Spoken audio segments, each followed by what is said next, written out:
Lamentações, capítulo 4, versículo 1. Eu vou ler só os primeiros versículos, o restante nós vamos explicando.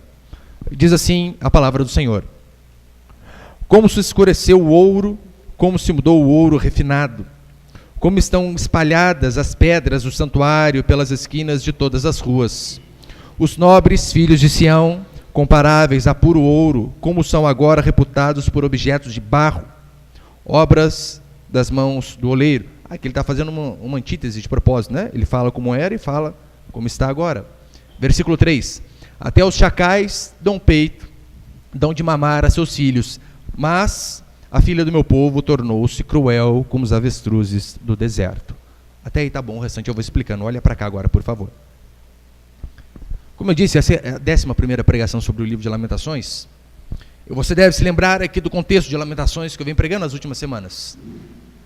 O povo de Deus, por conta de rebeldia, por conta de não dar ouvidos à palavra do Senhor, estava sendo humilhado, morto, fome, desgraça e miséria. E quem tinha feito isso a eles? O próprio Deus, usando óbvio um rei ímpio chamado Nabucodonosor. Mas o próprio Deus estava castigando o seu povo. Pecado sempre vai trazer desgraça na vida de qualquer um, inclusive dos filhos de Deus. Pastor, como que nós podemos resumir o que é pecado? Deus, quando ele deu os mandamentos, ele deu em 2 tábuas, lembra? É basicamente você amar a Deus e amar o próximo. Se você não faz isso, você está pecando.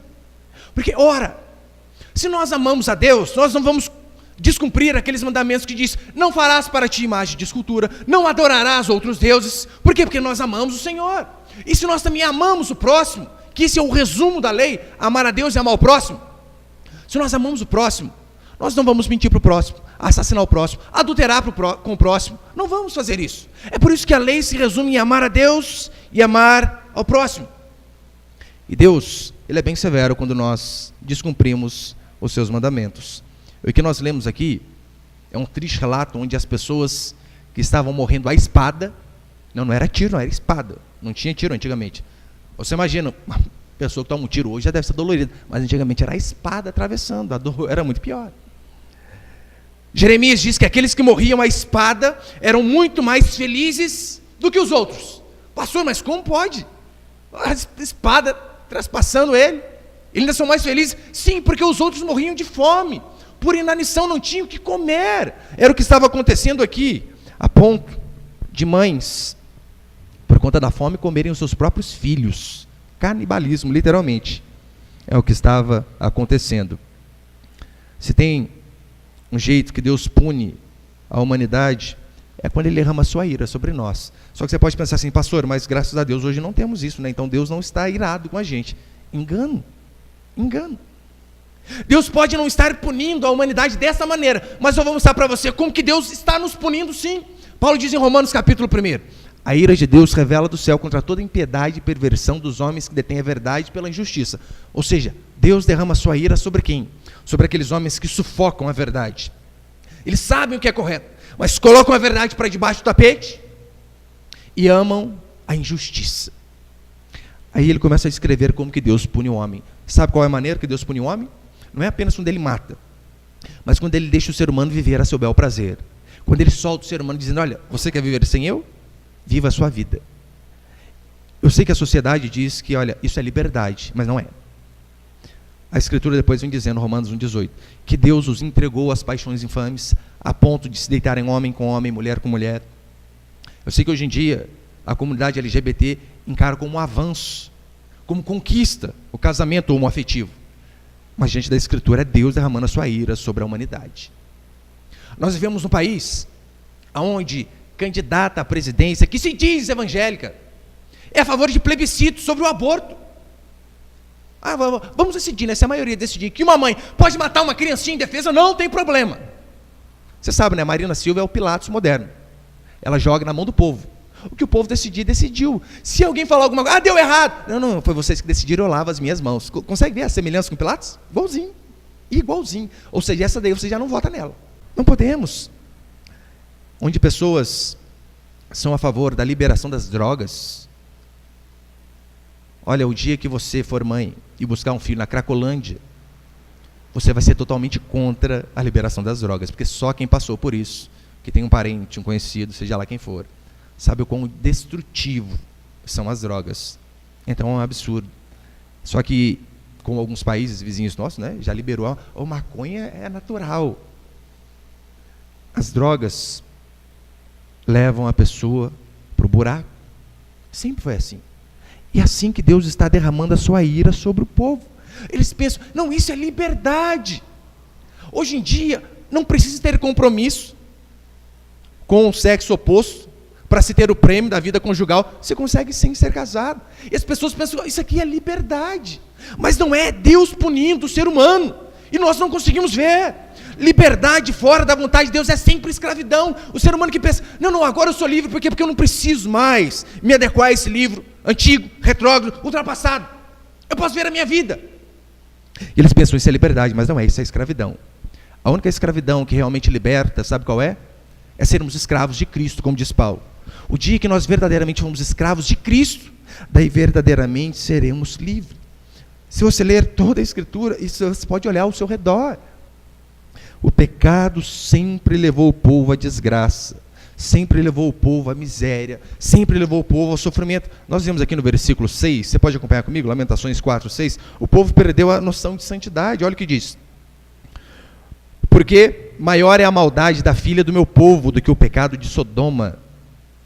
Olha que interessante, né? Ele compara o povo de Deus com Sodoma. Lembra lá o histórico de Sodoma? O povo era pervertido. Fazia sexo com papagaio, periquito, até anjo eles queriam pegar. Você percebeu que hoje não foge muito do que está acontecendo aqui? É normal. Falei para os irmãos, essa semana eu vi um vídeo que eu fiquei chocado, né? Jovens de 12, 13 anos na cantina de uma escola, meninos e meninas. O menino beija a menina, depois beija a outra menina, beija a outra menina, essa menina beija outro menino, o menino beija o menino, beijava 3, 4 de uma vez. Deus do céu. As pessoas perdem a noção de santidade. Com o povo de Deus também tinha acontecido a mesma coisa. No versículo 7 e 8 depois vai dizer que os príncipes perderam a majestade. Olha, aqueles que tinham um cargo elevado, aqueles que eram príncipes perderam, os agricultores perderam a lavoura. No versículo 10 vai dizer que as mães perderam o espírito materno. Duro. Mas até as mães deixaram de amar os próprios filhos. Eu vou mostrar para você que isso tem acontecido muito hoje também nessa sociedade. Depois diz a Escritura que os justos perderam a própria vida. Sabe devido ao quê? Aos falsos pastores, aos religiosos, que por não pregarem a verdade levou o povo a se perder. Olha que sério, a desgraça de um povo tem muito a ver com o líder espiritual também. Por isso a importância de analisarmos quem estamos seguindo. Qual igreja eu estou frequentando?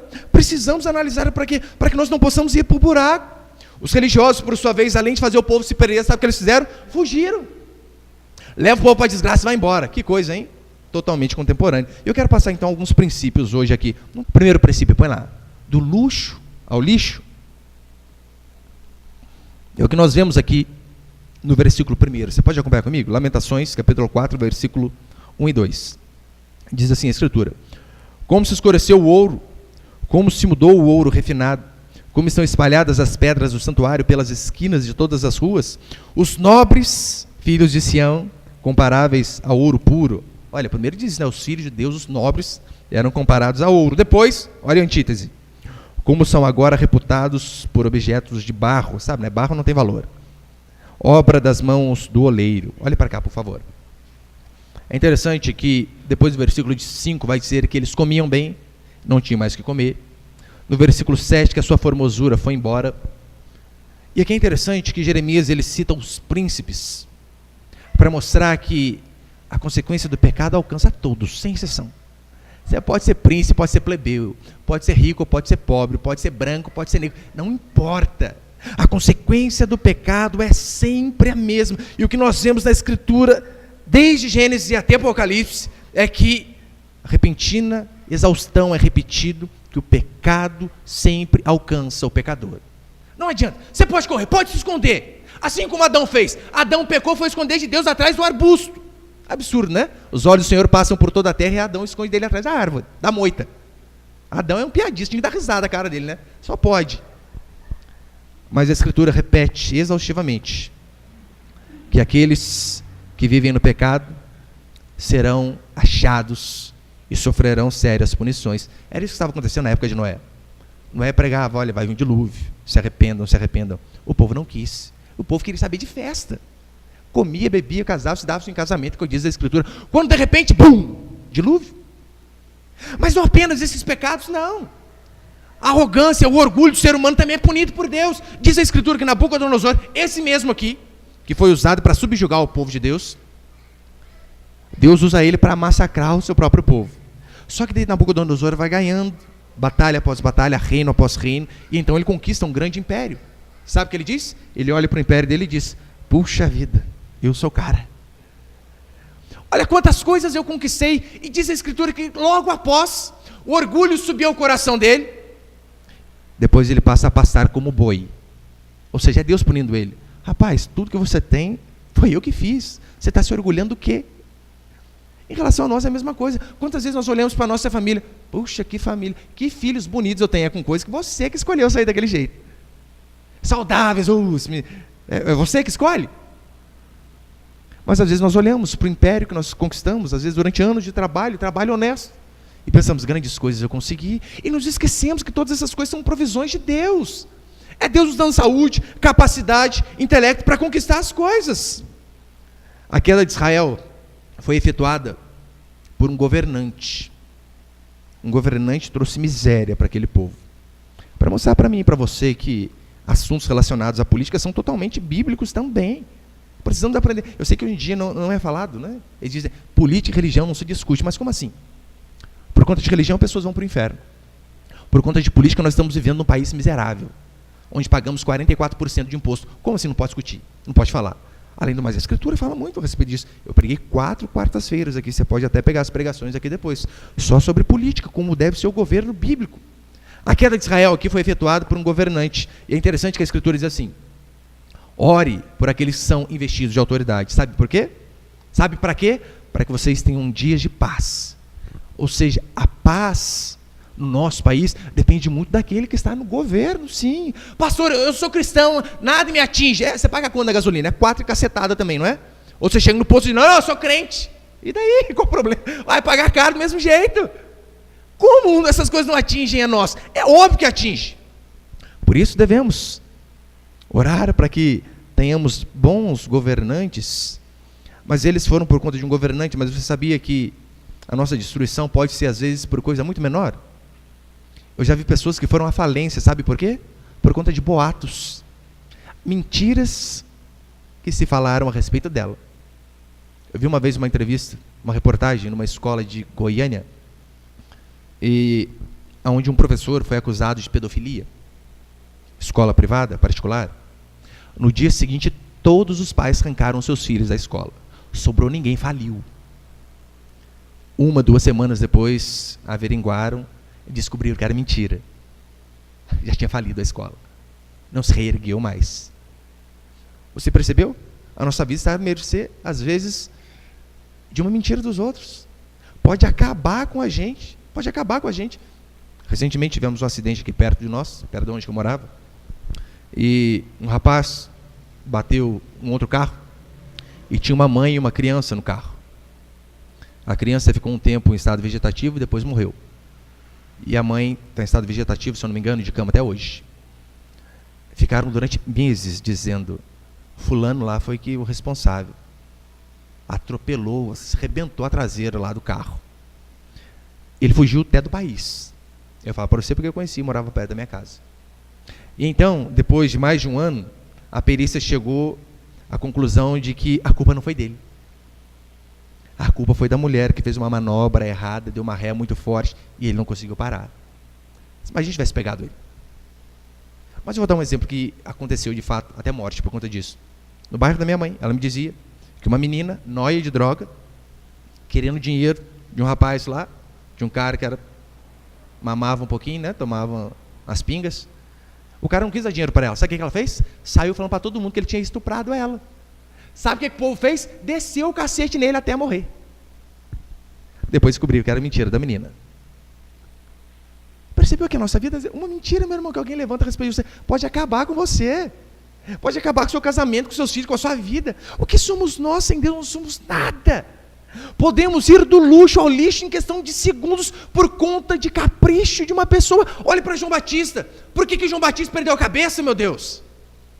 Simplesmente porque o rei tinha enchido a cara. E entra a filha da endemoniada Herodias dançando quadradinho de 8 da época. E ele, nossa, dança bem, o que você quer? Dou até metade do meu reino. Ela vai e conversa com a mãe. A mãe, não, perde a cabeça de João Batista, é melhor. Você consegue imaginar, preferir metade do império a cabeça de um homem? Porque, claro, né, João Batista ia lá, apontava o dedo na cara dele, dizendo, esse relacionamento é errado. Nós podemos também ir do luxo ao lixo. Por isso temos que sempre saber que Deus precisa ter misericórdia de nós e que sem Ele nós não somos nada. Israel não podia fazer nada, a não ser orar para que Deus tivesse misericórdia da fragilidade deles. Mas segundo, se você ler o texto aqui de Lamentações, você vai ver o quão cruéis eram aqueles pais. Parece até coisa de mitologia grega. Na Ilíada de Homero, ele conta... Na Ilíada de Homero, não, perdão. Na mitologia grega diz que Medeia, para punir Jasão, mata os seus próprios filhos. Absurdo, né? Consegue imaginar uma mãe? Você vai sair de casa? Mata as crianças. E o que nós lemos aqui parece algo tão terrível quanto. Porque as mães perderam a essência do amor. E qual que é a essência do amor? Sacrifício. Pensar no próximo. Porque filho é isso. É você pensar nele em detrimento de você mesmo. Pensar na felicidade dele acima da sua. É isso que a Escritura diz. E quando mães perdem o senso do que é amor e do que é renúncia, elas se tornam totalmente cruéis. Era o que estava acontecendo aqui. Você pode acompanhar comigo? Versículo 3 e 4. Diz assim, Lamentações, capítulo 4, versículo 3. Até os chacais dão peito, dão de mamar a seus filhos. Chacal é uma espécie de raposa, né? Olha, até os animais cuidam dos seus filhos. É o que Jeremias está dizendo. Mas a filha do meu povo tornou-se cruel, como avestruzes no deserto. A língua da criança que mama fica pegada pela sede ao céu da boca. Ou seja, criancinha de peito morrendo de sede. Os meninos pedem pão, e ninguém há que lhe dê. Consegue imaginar a cena? Criancinhas com a língua até grudada no céu da boca de sede, e as mães não davam o que beber a eles. E a fome era tão grande que eles pediam pão, e nem a própria mãe dava. Mas interessante, como diz aqui no versículo 3, né? Até os chacais dão peito, dão de mamar a seus filhos. Mas a filha do meu povo tornou-se cruel como os avestruzes do deserto. Eu estava estudando esse texto, eu falei, nossa, por que será que Jeremias usa essa ilustração, né? Cruel como os avestruzes do deserto. Não tem lógica. Se falasse com uma cobra, alguma coisa, até que ia, né? É porque os avestruzes e os chacais são provérbios de descuido para com os filhotes. Sabe? Aqueles bichos que apenas pare o filhotinho e larga a mão. E depois no livro de Jó, Jó explica ainda, põe ele, por favor. Jó capítulo 39. Olha a explicação. O avestruz bate alegre as asas. Acaso, porém, tem as asas e penas de bondade?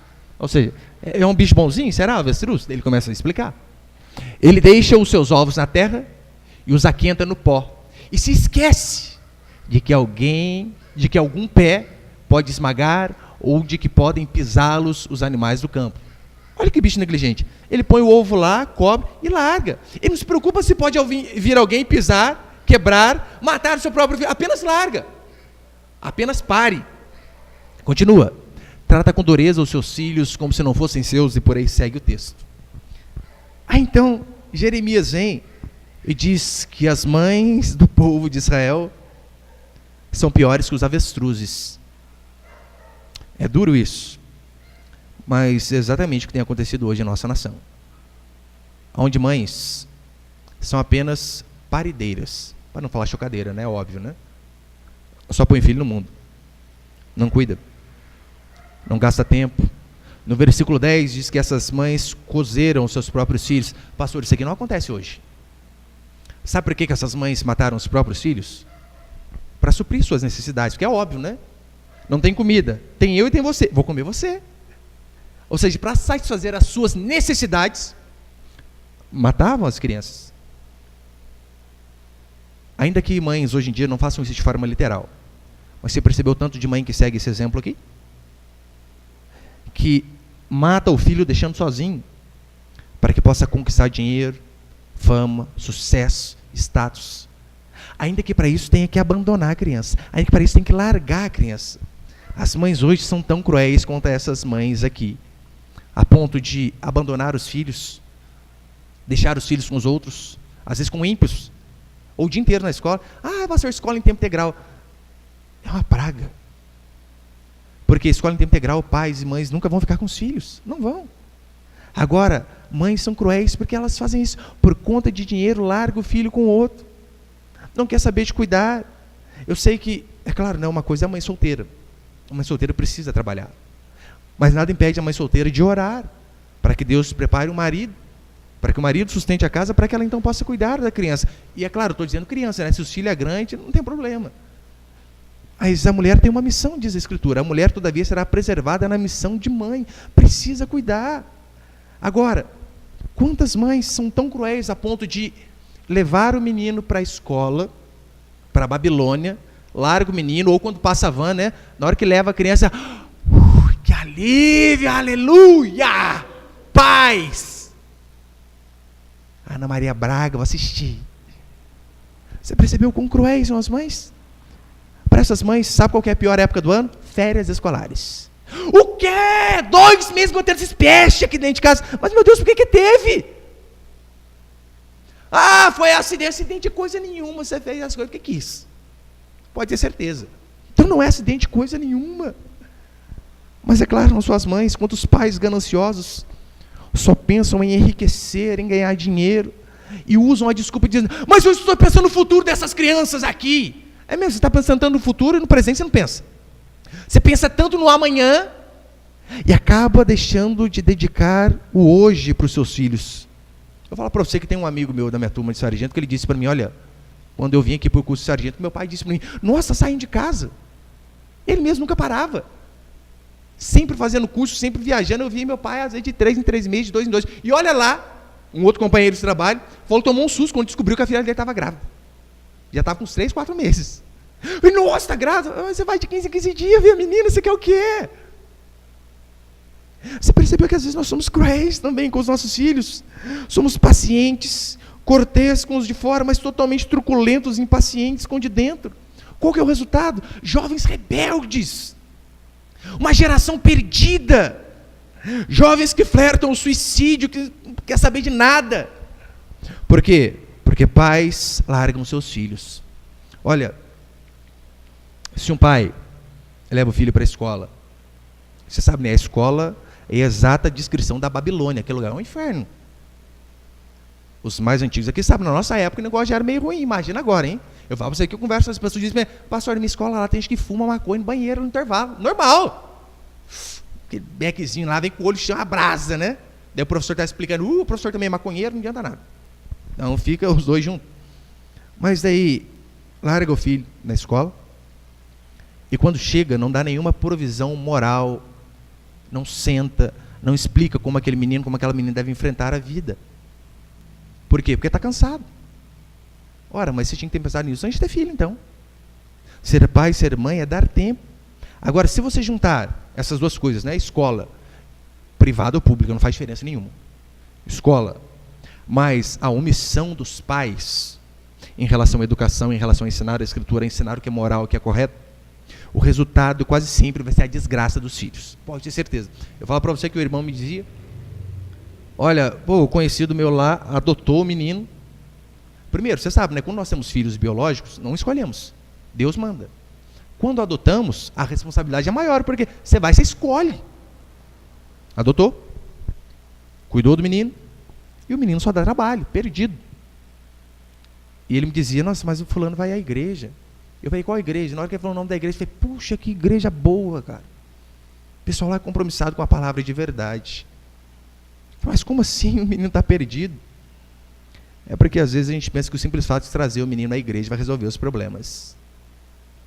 E nos esquecemos de ter tempo diário para com os nossos filhos, de sentar. Porque, irmão, às vezes é chato. Senta, explica e vai. Ah, nossa. E às vezes o jogo do seu time favorito passando lá. Mas você precisa. Ou você dá tempo, ou o mundo vai ter todo o tempo disponível. E essa semana eu conversava com um conhecido familiar meu. Eu perguntei a fulano, como que tá a menininha lá? Filha do fulano. Ela, 15 anos, a menina. Falei, pastor, tá perdidinha. 15 anos nas drogas. Menino já fez, né? Menina ainda dói mais o coração, parece, né? Menina. Nas drogas, sai cada dia com toda perdida. Falei, mas como assim? O pai dela é o vice-pastor da igreja lá. A mãe dela é mulher de caráter, temente a Deus. Você vê que ama a Deus de verdade. Como aconteceu isso com a menina? É provavelmente porque a gente pensa que o simples fato de levarmos os nossos filhos ao culto é o suficiente. Mas nós temos culto 2 vezes por semana, em média 45 minutos de pregação. Seu filho passa 5 horas por dia, 5 dias por semana na escola. Isso quando não estuda integral. Vai esperar o quê? Se você não tirar tempo para ensinar, para explicar, para falar do evangelho para ele, o que será? Eu não estou dizendo que fazendo todas essas coisas, os nossos problemas vão ser resolvidos, não. Ainda há a possibilidade de fazermos tudo isso e eles se perderem. Mas que diminui a chance, diminui, pode ter certeza. Não confunda filho com bichinho de estimação. Bichinho de estimação é assim, né? Você trata até mal. Você chuta, você xinga, você deixa sem comida. Você sai para trabalhar, você volta, o bichinho está lá, rabinho. Abanando o rabinho. Bicho de estimação é assim. Filho não. Filho você sai, você fica fora, você não dá carinho, você não dá atenção. Depois você não sabe por que ele está buscando atenção e carinho nos braços de outra pessoa. É porque faltou a sua presença ali. Não deixe a moralidade mundana guiar os seus filhos. Você precisa, meu irmão, ensinar o seu filho que é correto. Isso é trabalhoso. Isso demanda tempo, paciência. Mas você precisa. É o que diz Deuteronômio. E essas palavras estarão no teu coração. Primeiro, o pai e a mãe precisam ser cheios da palavra de Deus. E essas palavras estarão no teu coração. E tu as inculcarás aos seus filhos. Sabe inculcarás, né? Enfiará na cuca. Seja cheio da palavra, depois enfia na cabeça do seu filho. E ele diz quando? Ao levantar, ao caminhar, ao sentar, ao deitar. Ou seja, está andando de carro, ó, Bíblia, fala, explica. Aconteceu alguma coisa? Aproveita a oportunidade, fala de Deus. Olha, eu estou para marcar um dia, né? O meu filho maior já tem 13 anos, aqui perto da nossa cidade, tem uma casa, não é casa de recuperação, né? É um lugar onde tem pessoas que têm estado terminal de HIV. E eu vou fazer questão de levá-lo lá. Por quê? Eu quero mostrar para ele quais as consequências do pecado. Porque ele vai ouvir diferente, ele vai ouvir que é o quê? Rapaz, você tem que pegar todo mundo, isso aí que é vida, sair, beber, curtir. Eu quero levar ele lá e mostrar. Filho, olha com seus próprios olhos. Isso aqui é o que a Bíblia diz, o salário do pecado é a morte. Nós precisamos ensinar para os nossos filhos isso daí. O provérbio diz, ensina a criança no caminho que ela deve andar. É obrigação nossa, dos pais.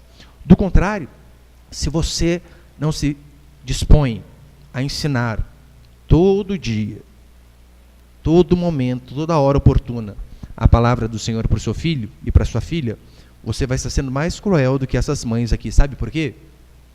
Essas mães eram cruéis porque elas pensavam apenas nelas, e por conta disso, matavam as suas crianças, comiam a carne e enterravam os ossos.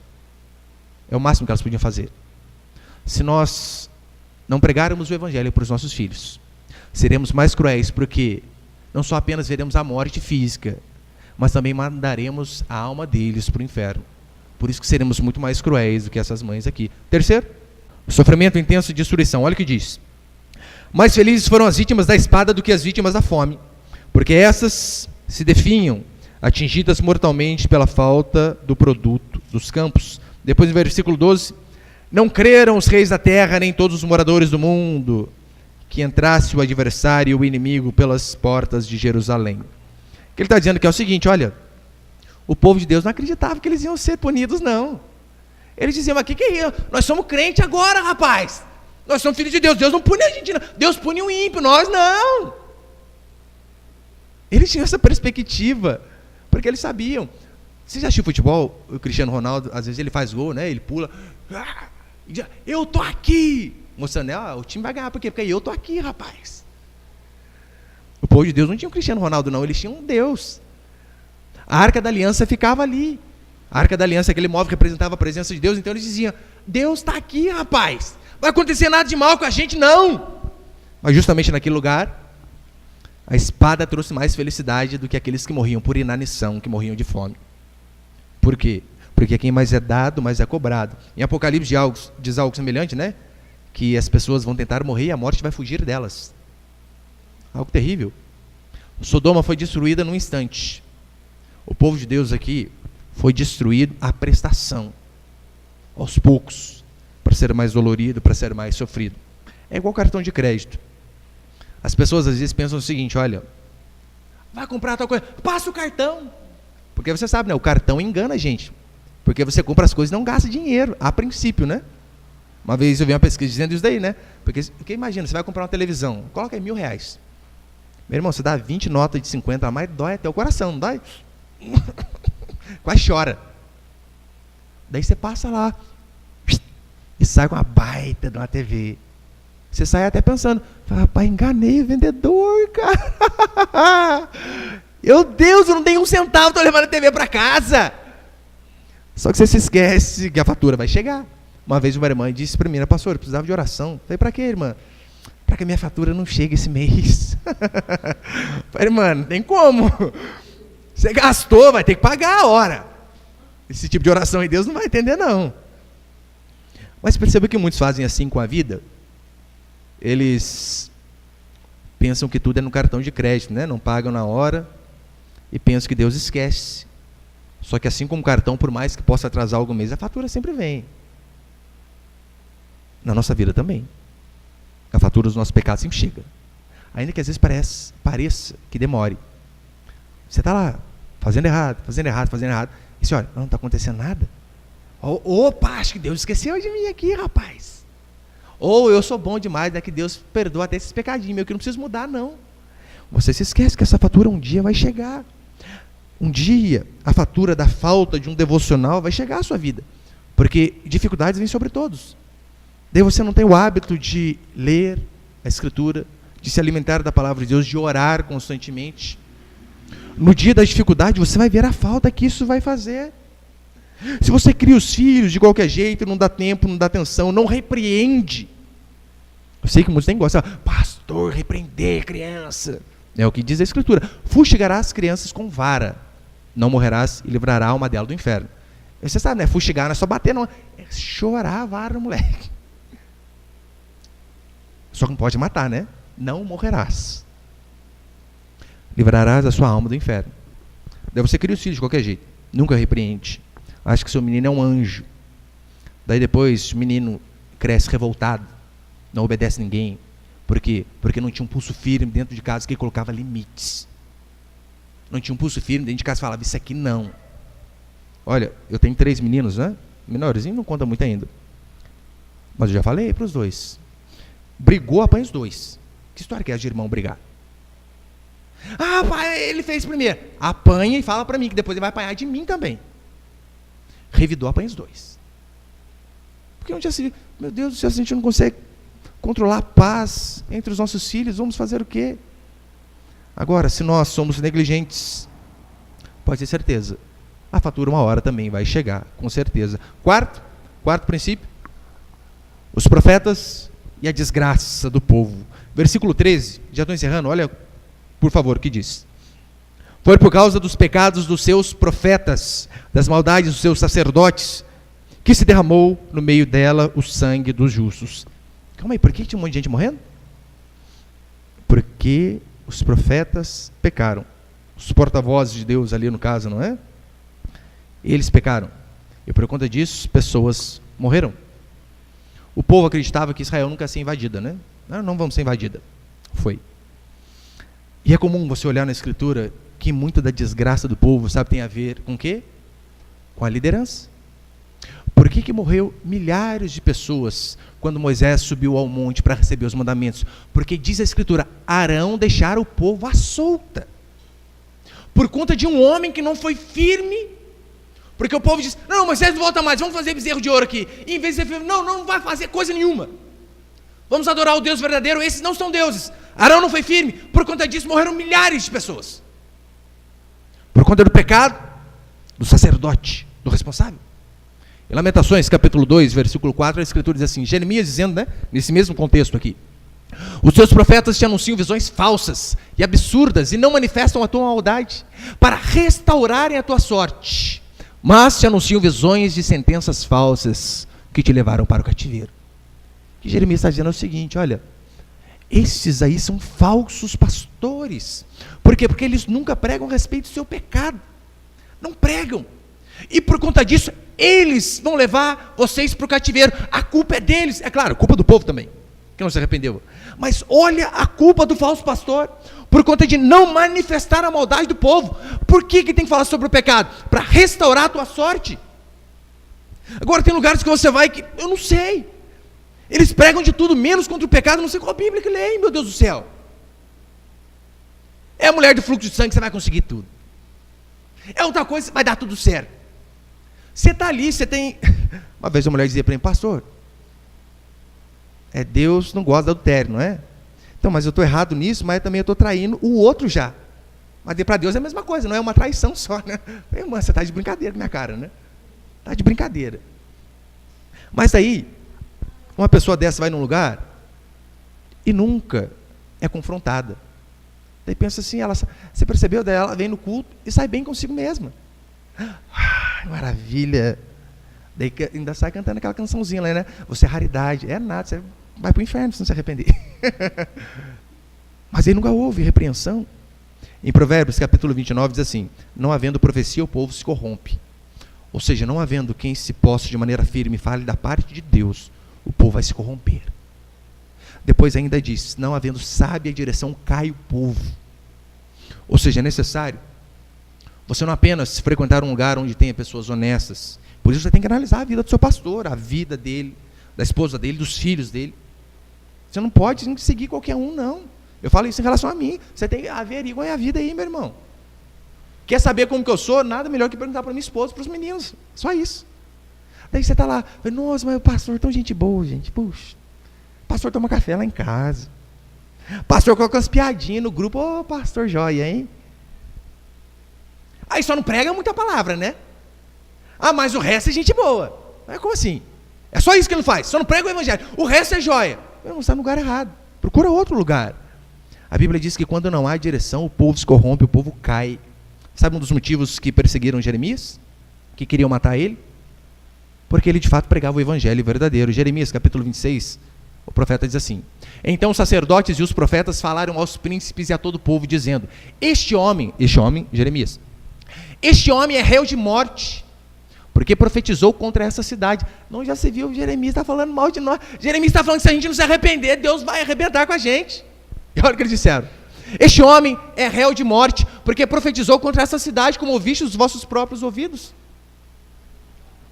Em Jeremias 6,14, ele diz que os falsos profetas, eles dizem assim: olha, paz, paz, quando não há paz. Curam superficialmente a ferida do meu povo, dizendo paz, paz, quando não há paz. Esse é o retrato de um falso profeta. Você está todo errado, e ele diz: não, fique em paz, vai dar tudo certo. Ainda canta a musiquinha, né? Vai dar tudo certo.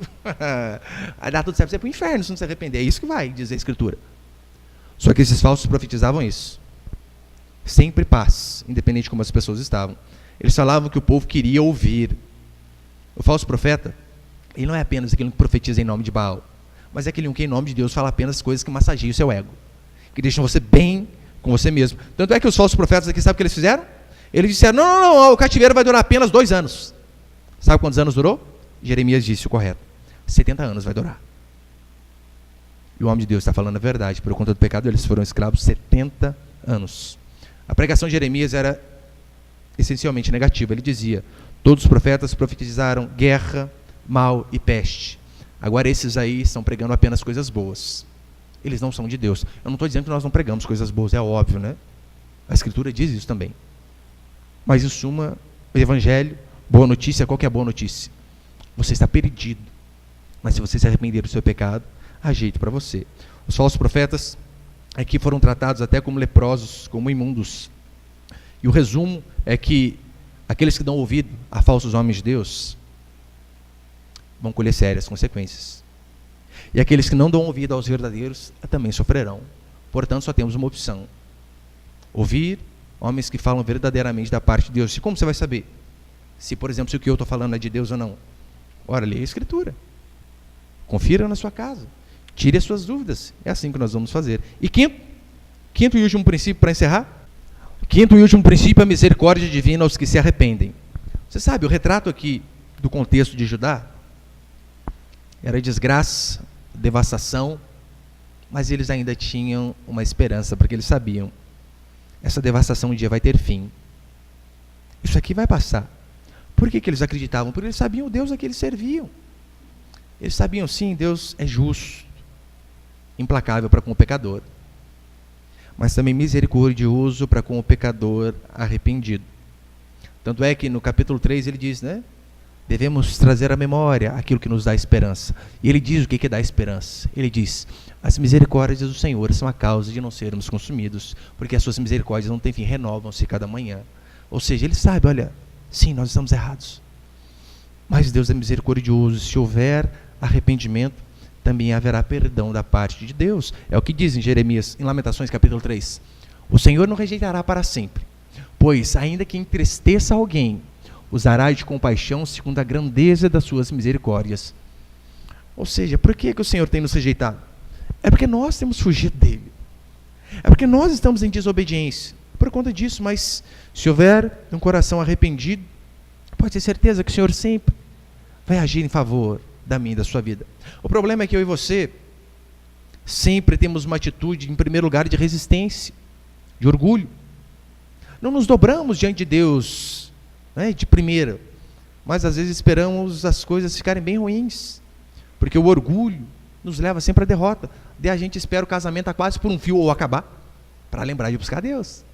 Espera o filho, a filha se perder, para lembrar de buscar Deus. Espera perder o emprego, a enfermidade, para depois buscar Deus. E se nós fizéssemos o contrário, buscássemos a Deus antes? Nós devemos sempre lembrar que as misericórdias do Senhor de fato não têm fim, mas não tem fim para aqueles que se arrependem. As misericórdias sempre vão nos alcançar a partir do momento que houver humilhação em nós. É só assim. Nós só ganharemos de Deus a hora que perdemos para Ele. Foi isso que aconteceu com Jacó. Lembra? Diz a Escritura que Jacó lutou com Deus, né? Um anjo que representava a presença de Deus, de noite até a alva, até amanhã. O interessante é que ele ganhou de Deus. Consegue imaginar? O octógono, Jacó e Deus, Jacó vencer. É claro, não foi assim, né? Mas você lembra como que Jacó venceu? Diz a Escritura que no outro dia de manhã o anjo vem e pergunta para ele, qual o seu nome? Ele então disse, meu nome é Jacó. Jacó significa trapaceiro. Essa era a vida dele. Ele já nasceu grudado no calcanhar do irmão, lembra? Por conta do direito de primogenitura. Tentou trapacear o tio deu o troco nele. E essa era a vida dele. Então, quando Deus pergunta qual o seu nome, ele estava dizendo, qual é o seu pecado, rapaz? Confessa para que a sua vida seja mudada. Então ele tem a humildade de dizer, eu sou trapaceiro. Até aqui eu tenho sido trapaceiro. Tanto é que Jacó se transforma em Israel, Deus muda ele. A minha e a sua vida também. Quando houver um coração de fato arrependido, o Senhor também vai ter misericórdia da minha e da sua vida. A salvação, a misericórdia de Deus são frutos de humilhação, como diz Pedro. Humilhai-vos, portanto, sob a poderosa mão de Deus, para que em tempo oportuno Ele vos exalte. Ou seja, a única chance que nós temos de transformação, de mudança, é quando houver um coração arrependido. É claro, né? Eu sei que às vezes nós temos o coração arrependido, mas ainda erramos. Mas o que importa é esse desejo de fazer o que é correto. De falar, Senhor, me ajuda. Tem misericórdia da minha vida a partir de hoje. Eu vou fazer o que é correto. E se nós tivermos essa disposição, pode ter certeza, não importa o quão fundo nós tenhamos ido no pecado. O que a Escritura diz é que se confessarmos os nossos pecados, Ele, o Senhor, é fiel e justo para nos perdoar e nos purificar de toda injustiça. Amém, meus irmãos? Você pode ficar aí de pé por um instante, por favor? Pra sempre